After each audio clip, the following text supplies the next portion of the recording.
তো বন্ধুরা, আজকে আমি গাছ পাটা রান্না করে দেখাবো। গাছ পাটাটা ভালো করে কেটে ধুয়ে নিয়েছি। কড়াই গরম করে তাতে তেল দিয়ে ভালো করে নাড়িয়ে নিলাম। এবার গাছ পাটাগুলো ছেড়ে দিচ্ছি কড়াইতে, ভালো করে ভেজে নেব। একটু নুন হলুদ মাখিয়ে রেখেছিলাম গাছ পাটাটা, ভালো করে একটু ভেজে নেব। ঢেকে দিলাম। এবারে এবার ঢাকনা তুলে ভালো করে নাড়িয়ে নেব। হালকা ভাজা হয়ে গেছে, এই দেখুন হালকা ভাজা হয়ে গেছে। এবারে গাছ পাটাটা কড়াই থেকে নামিয়ে নেব একটা পাত্রে।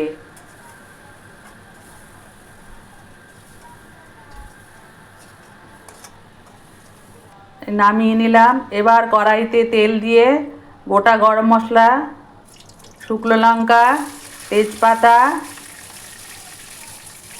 চেরা কাঁচা লঙ্কা,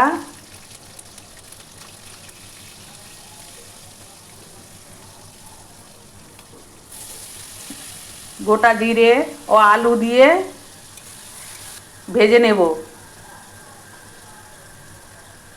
একটু লাল লাল করে ভেজে নেব। এবার এটার মধ্যে আমি আদা জিরে বাটা দেব।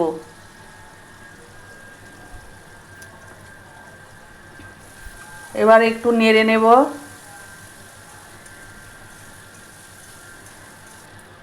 নিয়ে তাতে আবার হলুদ, কাশ্মীরি লঙ্কার গুঁড়ো,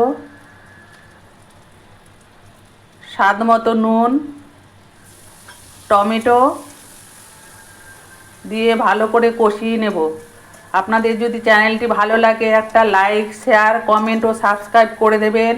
এবার গাছপাটাটা ভেজে রাখা গাছপাটা দিয়ে দিলাম, ভালো করে কষিয়ে নিচ্ছি। এবারে এর মধ্যে আমি গরম জল দিয়ে দিলাম, যাতে এটা পরিমাণ মতো দিলাম, সেদ্ধ হয়ে যায়। একটু ঢেকে দিলাম থালা দিয়ে।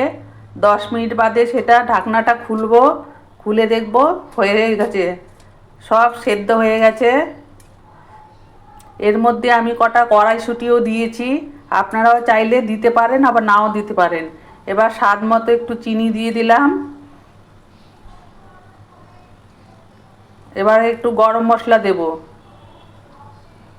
এই গরম মশলা দিয়ে দিলাম। একটুখানি ঘি দিয়ে নামিয়ে নেব।